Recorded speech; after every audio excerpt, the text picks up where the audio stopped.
I'm here with Chad from Reef Nutrition, which, in case you didn't know, is the fittest man in the aquatics industry. Before any trade show, he runs at least 10 miles and doesn't break a sweat.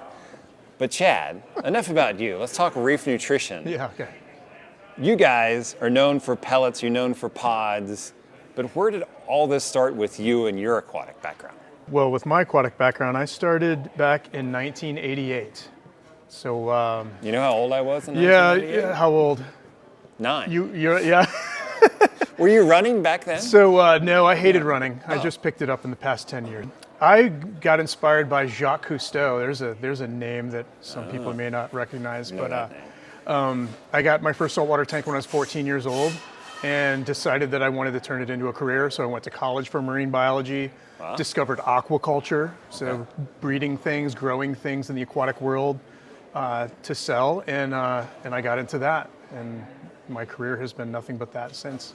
So background in aquaculture, were you a breeder or working in a facility at some point? So my first real job in aquaculture was working in a laboratory in St. Louis breeding zebrafish, a little freshwater fish that is a model organism in research.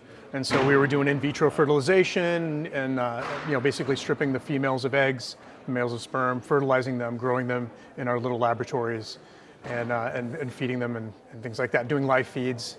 And that was the first actually time that I used the algae that reed mariculture sells. Because we used the algae to grow the rotifers, the little animals that we fed to the larval fish. And then from there I got a job with ORA. I worked for Oceans, Reefs, and Aquariums and got a lot of experience under my belt working with clownfish, dottybacks, cardinals, seahorses, pipefish, and was there for about 4 years. So I always, clients come to me, they're like, we want a seahorse tank. I'm like, no, you don't. You know. Yeah. They're a bit of a pain in the ass. Yeah, absolutely. Yeah, they take a certain skill level and commitment that's not for the average hobbyist. Yeah, absolutely not. They're definitely not a beginner aquatic animal, that's for sure. And breeding them is a whole different situation. Seahorses were really fun. I bred about 6 different species, and they were quite the challenge. Yeah, and diseases, they're easy to get disease and stress. And they don't do well with other tank mates. You know, there are only certain fish that they do well with, and corals. Then the air bubble, and they float. Yeah, there's the gas bubble thing in the pouch, and they're very challenging. I would not recommend them if you're just getting into this. Is a pipefish easier than a seahorse? No, the seahorses were easier, but it depended on the species. There were some seahorses where the fry came out quite large, and others where they would have like 1,000 at a time, and they were very small and really picky. And it was really interesting watching the males giving birth and going through contractions. And you can imagine what they're going through, like the look on their face, even though there isn't really a look on their face. Yeah. And just watching them bend over and spitting out these little babies out of their pouch, and it's just really weird. So you have more compassion for your wife who's given birth to a couple kids because you've watched the men try to struggle through this. Yeah, exactly. So you can be the definitive vote on this, Chad. You know, they say that men just couldn't handle childbirth. You've watched seahorses handle this. Trying to pull the seahorse card on my wife, that didn't work. What's a seahorse card? Well, but the males do it. The males give birth in the seahorse world. She's like, okay, then you try it. No. I can't. You can do that these days. You know, if I wanted to, maybe. You're from California. Yeah, well, the technology isn't quite there yet. You had a background in aquaculture. How did you make the leap to reed mariculture, Reef Nutrition? So after ORA, I went up to Hawaii and grew a species of jack that we sold as whole fish, so quite large. Big fish, yeah? Yeah, Game fish. We would pull them out of offshore cages after we'd raised them on a land-based nursery.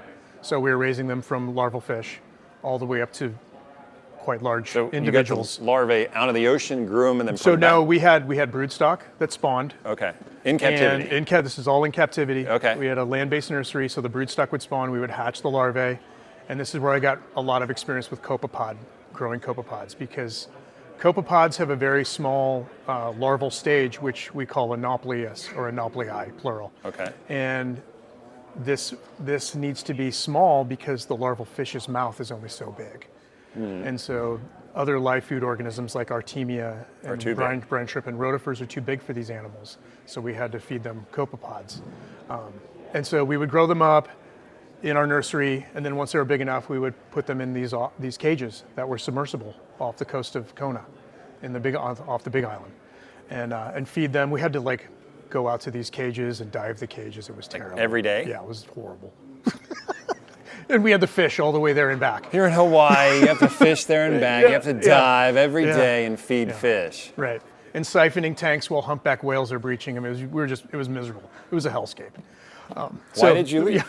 So I left because the company was laying people off. I met my wife, who was friends with some of my coworkers, and she came out there as a physical therapist to do her final internship. And I had already prepared to leave, and I was going to quit the company, but they laid me off. So I was like, oh, sweet, I get to claim unemployment now. Because I was going to quit. I was going to leave with nothing. And so I was like the happiest person with my severance package. Everybody else was in tears, and it was, it wasn't that good. So we moved to California, and her sister lives in Santa Cruz, and Reed Mariculture I knew was in Silicon Valley nearby in Campbell. And so I reached out to them, sent them my resume, and I was like, look, I have experience using your products. I'd like to work for you. And so I had to go through a series of interviews because it's a family-owned company. Okay. They wanted to be sure that I was going to stay there, that I wasn't going to learn what they know and then take it and be their competitor or something like that. And I was like, look, trust me, I'm done with my gypsy aquaculture career. I'm ready to settle down. I found a woman that I love. We're going to get married, have kids, and I want to live here. Yeah, I got the job with Reed Mariculture, and they're like, look, copepods. We want you to grow copepods for us because we know that that is going to be important for aquaculture and for the hobby. So you're like Mr. Copepod. I have become a copa god in some ways. Yeah, a pod father, if you will. The Podfather. You gonna grow the little Let me mustache? make you an offer you can't refuse. Yeah, exactly. Yeah, basically with the copepods at Reed Mariculture, it was a great way to turn algae into something new that we could sell. It's just this stuff worldwide. We ship globally to, I think, 80 countries and numerous universities and aquaculture facilities. So how many gallons of algae do you ship a day? It's quite a lot. I'd say it's probably at least 1,000 gallons a day. And this is concentrated algae, so what we do is we separate the cells from the growing media. Okay. And so we concentrate it down into a form that's almost like a paste. It's almost that thick. It's viscous. So then they dilute it and out. So they dilute it out, and they also can buy it in smaller packaging and use it up over the course of weeks or months. Whereas if you grow your own, you have to grow a lot of it to feed your animals versus, it's like kind of like you don't want to own the cow, you just want to buy the milk. Right. Kind of thing. We've helped actually aquaculture to accelerate aquaculture in many ways. Yeah. To get these facilities up and running so they don't have to spend all this money on infrastructure and personnel to grow all of this algae. They can just buy a freezer and put it in it. Put it in, you're ready and to that's go. it. Yeah, it's really simple. Yeah. And so we're known we're known as the plankton people. Okay. We take care of the little guys. So the algae isn't just fed to these animals, it's also fed to copepods and rotifers. Rotifers are a live feed animal that's used in aquaculture, so clownfish breeders feed rotifers to their larval clownfish. There's food fish industry folks that like cod hatcheries will feed rotifers to their larval fish. Wow. And what the algae does is the rotifer eats the algae, and the algae makes the rotifer, it enriches the rotifer. It makes it nutritionally valuable. Okay. Because a rotifer is kind of like a bag. You fill it full of all these good things, and then the fish eats it. So it's like and a gut-loaded rotifer. Right, Yeah. and it gets all the nutrition from the algae because the algae are primary producers. They are the ones that synthesize fatty acids, carotenoids, vitamins, and proteins, things that animals do not synthesize. They must come from the diet. A classic example is a flamingo. Flamingos get their color from their diet, from the phytoplankton that's eaten by the shrimp that the flamingo then consumes. Okay. That's a lot awesome. going on with algae. But, I mean, speaking of aquaculture, I get the small, tiny Biota Regal Angels. They're literally that big. I can't feed them even brine because it's too big for them. But the TDO pellets, the real small TDO, that's a product that's not live. Right. When did that come into the mix? Yeah, TDO. We've been selling TDO into aquaculture, I'd say, for about 15 years now. And we first bought the food to sell to fish hatcheries because it's a global finfish diet. It's a food that we buy from Japan called otohime, and it's used all throughout the world. And we get it in and we change it. We top dress it. We call it top dressed otohime TDO. We top dress it with stimulants and carotenoids that enhance the coloration of fish. and we had Virginia Tech do a study on the carotenoid content. And this, the carotenoid is called astaxanthin. Very interesting word. Yeah. And so we had Virginia Tech do a study to figure out what is the optimal concentration of astaxanthin to put in this food.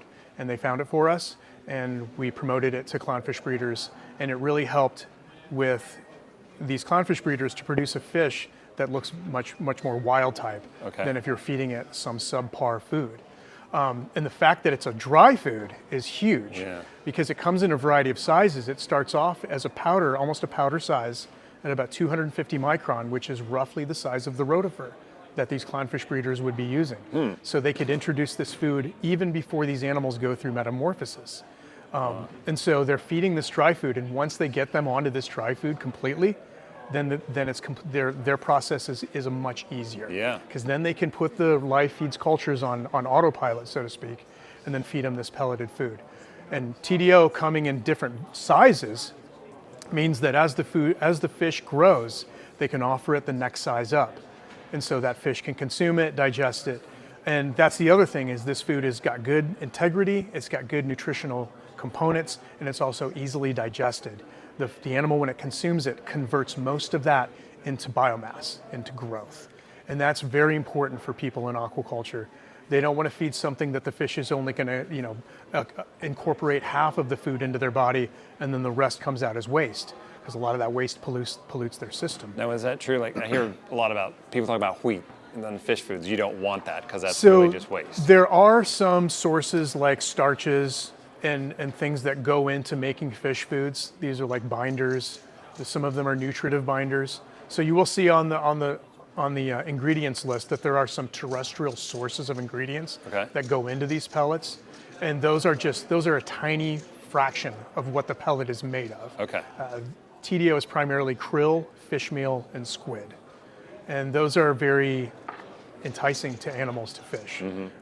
And so that's what makes TDO very unique, is that it's got all of these good things about it: the size, the nutritional components, the stimulant factor, getting finicky fish to eat it, and the fact that it's readily available, and, through multiple sources.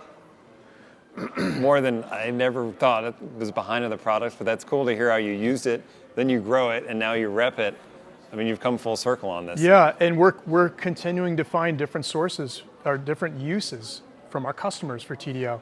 In fact, there's a guy who's breeding dart frogs in North Carolina, and he's feeding it to his tadpoles. And he's like, this is the tadpole superfood. So we were like, wow, we need TDO for frogs now, amphibian, whatever. I know people that have fed it to their reptiles, folks that have fed it to their chickens. And, there's just a lot of good nutritional components. Because, the thing is people shouldn't be afraid to feed foods that aren't necessarily something that their animal would come in contact with in the wild. Like when I worked with seahorses, we fed them PE mysis. PE mysis is a freshwater mysid. Right. The seahorses in a million years would never come across that. Same with a brine shrimp. It would never come across a brine shrimp, typically. Because brine shrimp, are in the salt lakes and things like that. They're not in coastal zone areas and grass flats.